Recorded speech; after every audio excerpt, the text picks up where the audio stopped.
Hey guys and gals, I am back today and it's actually an awesome day. It's in the mid 60s, sunny, got a lot of work done outside. Tomorrow is going to be the amazing day.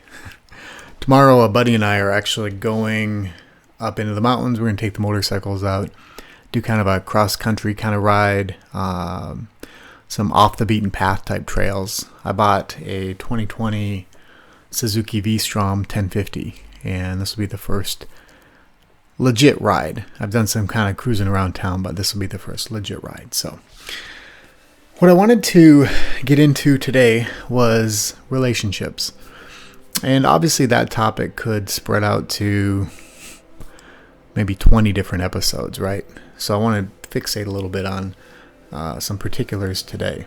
I made a couple notes here because I didn't want to ramble on too much. I could probably go on and on for 45, 50 minutes on this topic. But if you think back, so I'm 45 this year, and when I think back into my late teens and even the time between 20 and 30, how quickly that time went by, I really didn't put a lot of emphasis on age or life or my mortality. It was basically, I'm just living. I actually had a full career during those very impressionable and important years. I graduated from college when I was 21. I worked as a deputy sheriff for 7 years, left that, went back to school. So in that time between 20 and 30, I had a full career, went back to school, got my master's degree, all in a 10-year span, and I really don't remember much of what happened during that time. Actually, I was married as well. From the age of 20 to 29, I think it was something like that. We were married for 9 years. So, where did all that time go? And between 30 and 40, bigger things happened in my life. My daughters were born. I started a business. So, I kind of remember that a little bit more. But I'm halfway through 40 to 50 now. And I made a lot more, or put a lot more emphasis on paying attention to time and the importance of day to day and getting the most out of each day. One of the things that I aspire to do each day is when I put my head down at night, I feel accomplished. I feel like I made the most of my time that day. Now, not every day is that way. There are days where I've been lazy and I don't do a lot. Those are very, very few and far between. Most people give me a hard time at how busy I stay, whether it's with my business, tasks at home, projects. If I don't have projects, I find things that I enjoy doing. Paramotoring, motorcycling. I'll take one of my cars out for a drive. I go to the gym. I'll find things to do. Hiking, kayaking. There's just so many things to spend that time. So, anyway, the average lifespan, so I just looked this up. I've always known it was somewhere in the 70s, okay? But the average lifespan for a male is about 76, and that's in the US, give or take, okay? So where I'm at now, I've got about 30 years. If average worked out in my favor, who knows, right? Could go either way. Now, the funny thing is, the United States, we rank 40 in age, in lifespan for males and females. Japan leads with 81.5 as their average lifespan. I'm not sure why maybe they eat better. I'm not sure. High seafood diet. Lowest on the list of 187 countries, something like that, is 50.7, and that's some areas of Africa. 50 years old. So that's really 5 years from now for me. Okay. Now, lifespan is really subjective, right? What you've inherited down, your own biology is going to dictate your lifespan. How you live your life, what you eat, do you exercise, do you take care of your mind, do you use drugs? There's just so many factors that can really impact your lifespan. But when we're looking at the average, this is just an average person who takes, moderate care of themselves. And ideally you can get up to mid-70s, okay? My grandfather on my mother's side, he lived to be in his early 90s, I believe. And, I think back then that was maybe more rare, but he also had a farm, and, they ate their own animals and grew their own crops. And, maybe there's something to that. Not all the preservatives and things that are in our food right now. So I came up with this idea. I think it was last year or the end of the year prior. And it was trying to figure out life. There's two ways of looking at it. One is, how long do I have to live? Okay? And when you're answering that question, ask yourself, what do you want to be around for? So I have children. I have 2 daughters. And I definitely want to be here through their development. I would love to be here through college, and ideally, I'd want to be around when they get married. Mostly because I want to pick their husband. I want to make sure that they pick somebody good. It doesn't seem like there's a lot of good candidates out there. So that's ideally what I want to do. Okay, so I'm thinking somewhere around, they're 12 this year, I'd say 15 years. Okay, that would give me enough time to kind of go through that cycle and be there for them. So that would put me at about 60. So that's one way. How many years do you have to live? For me, that's an important reason to live, is for them to see them grow and be there for them when they need me the most. The other question is, how many years do you want to live? Now, some people just want to live as many years as possible. They would live forever if they could. That's not me. Not me at all. I would say probably the average age would be fine for me. So that would give me another 30, 31 years. I would probably be okay with that. Now, if I get to be 70 and I'm still in good health and I feel very capable and my mind is clear and I'm financially secure and I can still have experiences, hey, let's throw another 10 years on top of that. But at this point in my life, I really have no interest in living forever. With everything that's going on in this world, the good, the bad, the chaos, the stupidity, the ignorance, the intolerance, it's just one thing after another. Now, I'm not saying there aren't great things in this world, because there really are some true, genuine great things. Good people, solid initiatives. It just seems like those tend to get pushed aside, and the big snowball of chaos, I guess you'd call it, it just seems to be taking over in a lot of ways.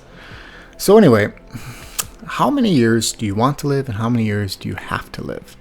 So ask yourself those questions. Kind of give yourself an idea there.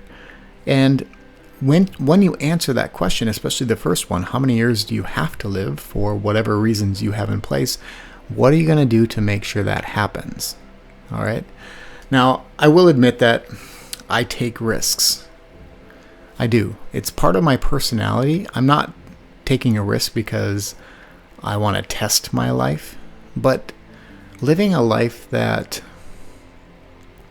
challenges you, that pushes you, that you get that adrenaline pump. When I go power paragliding, yeah, I get nervous sometimes.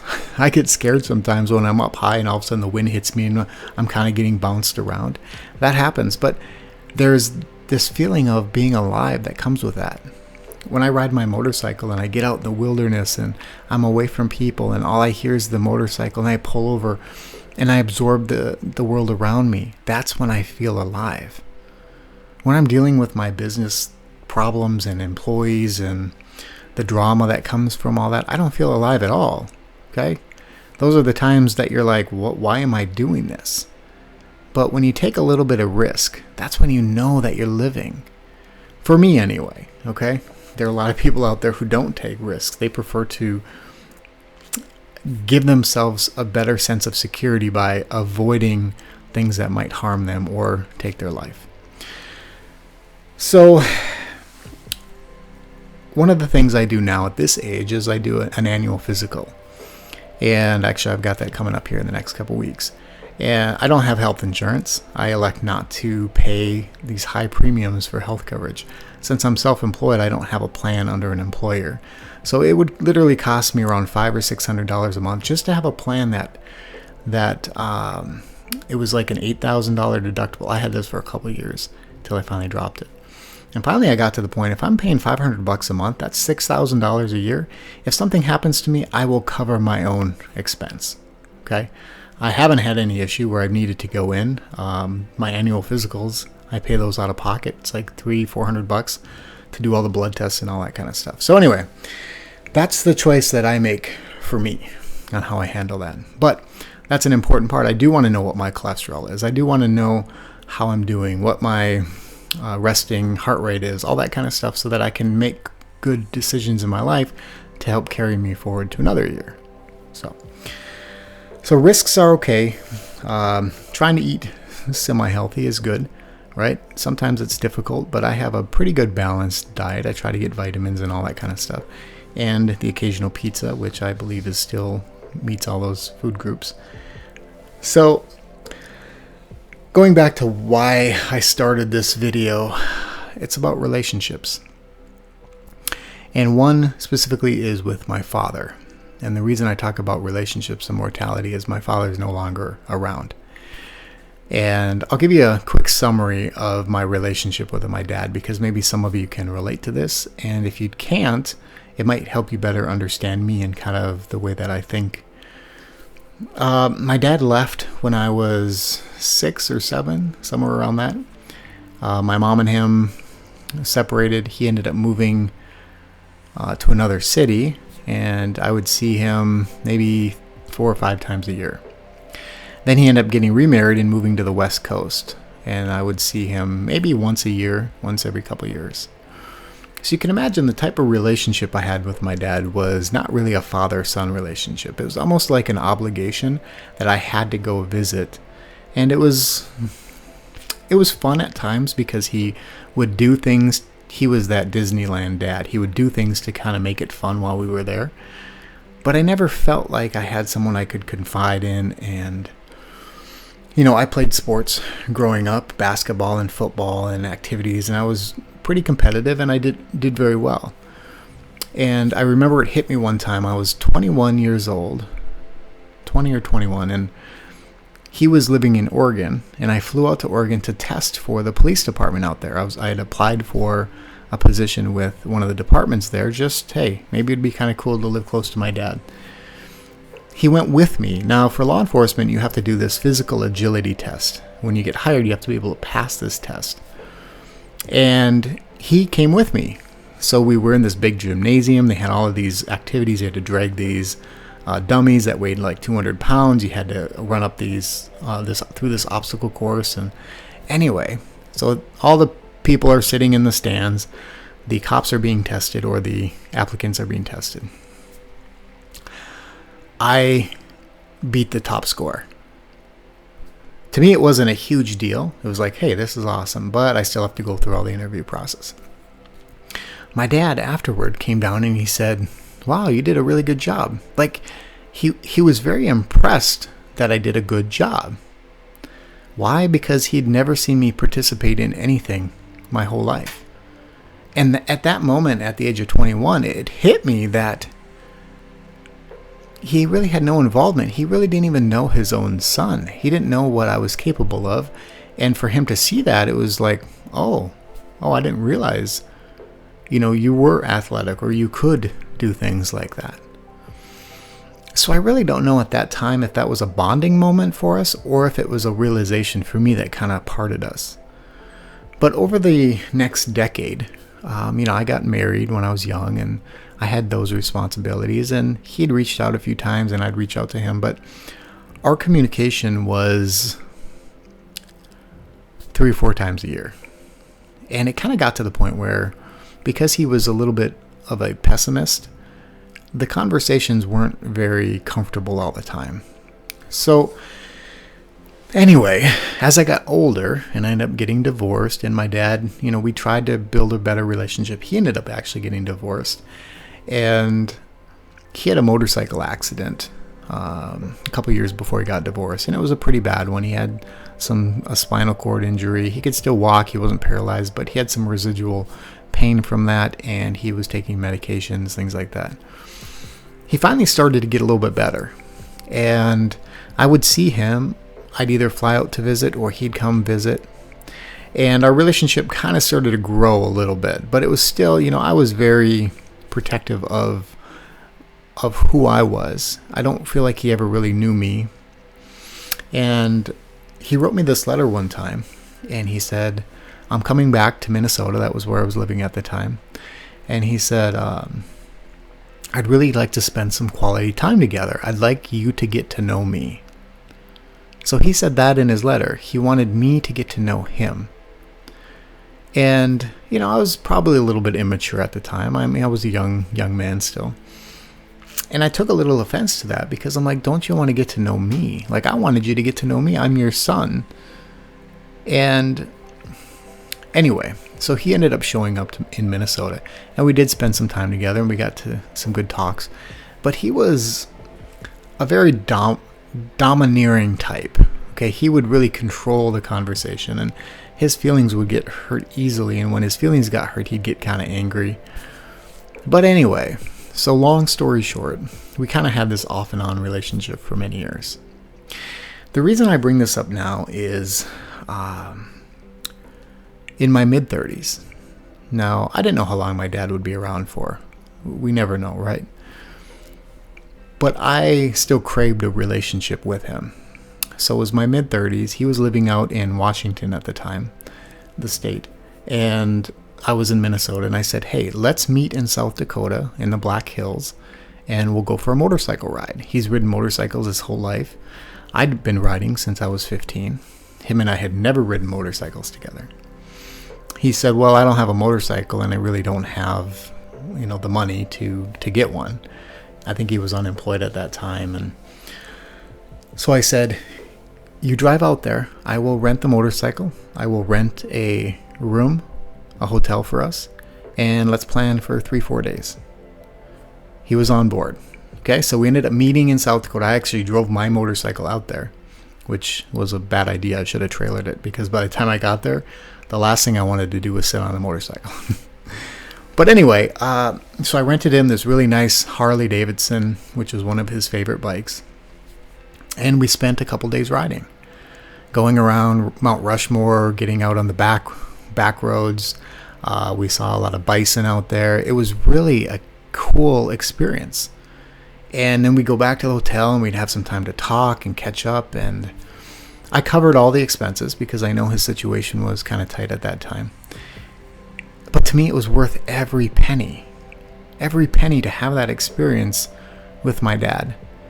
Something that I'd never done before. It was a shared interest, and I think he got to see that side of me too. So after that trip, he had to head back, and he had actually had a little fall on the bike. I think he was probably in his late 50s, but had lost a lot of weight. Anyway, the bike kind of leaned over, and it came down and it hit his ankle, and it sprained it really bad to the point where he couldn't get the bike off him. I had to turn around quick and come back and lift the bike off, and we got him set back up. But anyway, he was worried about gas money on the way back. So I took some money. I threw a few $100s in his truck, and I didn't tell him because it was kind of an awkward situation. I didn't just want to give him money. So as he left, then I just sent him a message, and I said, hey, I left you some money in the car. Hopefully that helps with gas. So anyway, he was appreciative. Thank you, all that kind of stuff. So to me, I thought this was this turning point in our relationship. I didn't hear from him for a couple months after that. And I'd call him and leave him a message. And that was kind of my dad. He wanted you in his life when he wanted you. But when he had other things going on, or he was kind of caught in his own life, he didn't reach out. And then that just causes you to separate, right? Nobody wants to keep pursuing a relationship that you're not getting the feedback that you need. So anyway, then I didn't call for a little bit. And finally, 6 months later, we connect up and reminisce about the trip a little bit. Oh, we should do that again, something like that. So anyway, I saw him 2 more times. The next time I actually flew out to Oregon or to Washington, spent a couple days in this little cabin he had built. And my dad was very handy. He was a very smart man. And he had a lot of his visions of this world I didn't see at that time. I was still young. I was a little bit naive. I was caught up in my old world, and I just kind of thought he was a little bit out there. But anyway, I spent some time out there. That was really nice, and it was nice to get to know my dad. I don't feel like he cared as much to get to know me, but helping know my dad kind of helped me learn about myself a little bit. So the last time I saw my dad, he had actually flown to Minnesota. I had rekindled his relationship with his sister, so they agreed to meet up, and they actually met up in northern Minnesota. I drove up and hung out with them for a little bit. I drove him back to the airport, and I gave him a hug, and I kind of got a little teary-eyed. There was just something about that hug that I felt like maybe it could be the last time I'd see him. And he wasn't ill. He was actually looking pretty well. But there was just something about it. I wasn't sure. So anyway, he gets back home, and after a couple months, I try to connect up with him, and I didn't hear from him.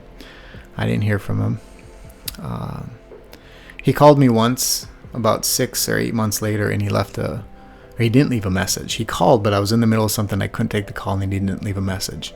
And I remember getting a little bit frustrated. Like, why don't you just leave me a message? Like, hey, Adam, just checking in, like I always do when I would call him. So I had a little bit of annoyance there. So anyway, about a week later, I'm sitting on the couch watching TV, and my stepmother calls, his ex-wife. Now, it's very rare for her to call. And when I looked at my phone and I saw her calling, my heart just sank. It's like I knew something wasn't right. Why would she be calling? So I wasn't able to catch it in time, so I listened to her message quick, and it just said, hey, Adam, give me a call as soon as you can. So I called her up, and she's crying on the other line, and I just knew. And she said my dad had killed himself. He was in his cabin, he had an old rifle, and he shot himself. I just kind of went numb at that point. Thinking back to all the time we spent together, trying to piece it together, were there signs of this? I know he had talked about it a few times, like he just was tired. He couldn't really take care of himself. And I remember once he reached out to me. He wouldn't ask me, but the way he was speaking, it was almost like he wanted me to ask him to come live with me, to stay with me. And, I had a girlfriend and I had my daughters, and it was just like, I didn't really want that burden, because he did bring, kind of some negative energy. So anyway, it was a very difficult thing to hear. And I don't know how to explain it if you've ever been in a situation like this, but it's one thing to hear something and your brain connects it and says this is real, but it doesn't feel real yet. Because somebody just told me. I didn't see him. I haven't seen him in a coffin. I haven't seen him dead. So there's this part of you that can't really grasp what's going on. I needed to go to his place. So about 4 or 5 weeks later, I had a plane ticket booked, and I was going to fly out there. And I got out to his place, and the closer I got from the airport driving to his cabin, it just started to hit me more and more and more. This deeper feeling of loss and the reality of it all, And I pull up alongside the road, and I see his truck kind of parked up on the hill. And he's had this truck for many years. And the reality sinks in even deeper.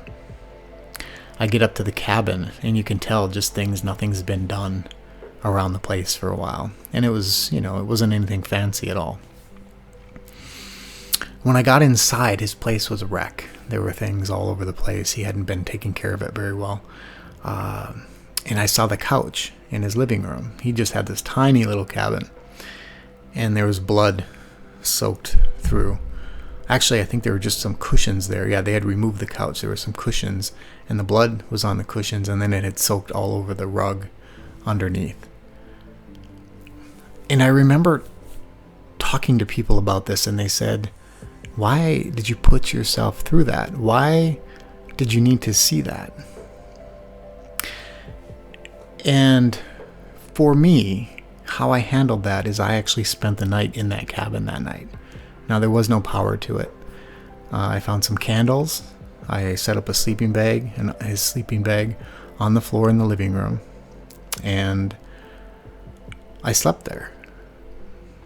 And I remember distinctively there were mice in that cabin, and I could hear them gnawing at the rug, at the blood-stained rug, just 4 or 5 feet from me.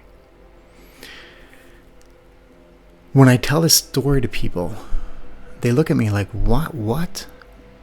They can't really understand or wrap their head around it. And I'm really hoping there are people out there who can, because I needed to have that connection. I needed to feel that energy within that space of what happened. I needed to think through that process because I'd been struggling for so long.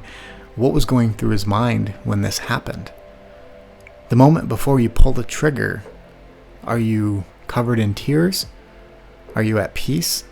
Are you angry? I didn't have answers to any of that. The closest thing I could connect to was his surroundings. This is what he saw, at least. His last breath was taken in this space. The blood from his body was still on the floor. I needed to feel that. Now, can I say that that helped me move on? I think so, in a lot of ways. Unfortunately, it also brought on regret, because I think back to that conversation when he had asked me, or not asked, but in a backwards way of asking, if he could come stay with me. And I was not the good son I should have been. My dad wasn't the type to really ask people for things, much like I am. He would suffer and struggle and hope people would recognize it and maybe offer to help, but he wasn't about to ask somebody. So, that is one of my biggest regrets. Not only not having him come live with me, but I should have been out there more. He was at the point, from what I heard from friends, that he couldn't carry water, the gallons of water, up to his cabin. He didn't have running water there. And with the winter months coming, he just couldn't handle that. So I think he got to the point where he wasn't willing to ask for help, and he couldn't do it himself, and he didn't want to suffer anymore. That's what I'm thinking. So why am I sharing this very intimate story with random people? It's important for me to get some of this stuff out. It's also important for me to hopefully help other people truly understand the value in their present life. It's taken me years and years, and I reflect back on mistakes and opportunity and missed out experiences because I was caught up in my own life. And I don't want to give people a hard time now who have parents. I don't have my mother. That'll be another story for another day. And I don't have my father. My dad once told me, I remember this specifically, I was probably in my late 20s and both of his parents were gone. And I said, if I lost you, I wouldn't have any parents. And he said, yeah, you would be an orphan. That's what an orphan is somebody who doesn't have parents.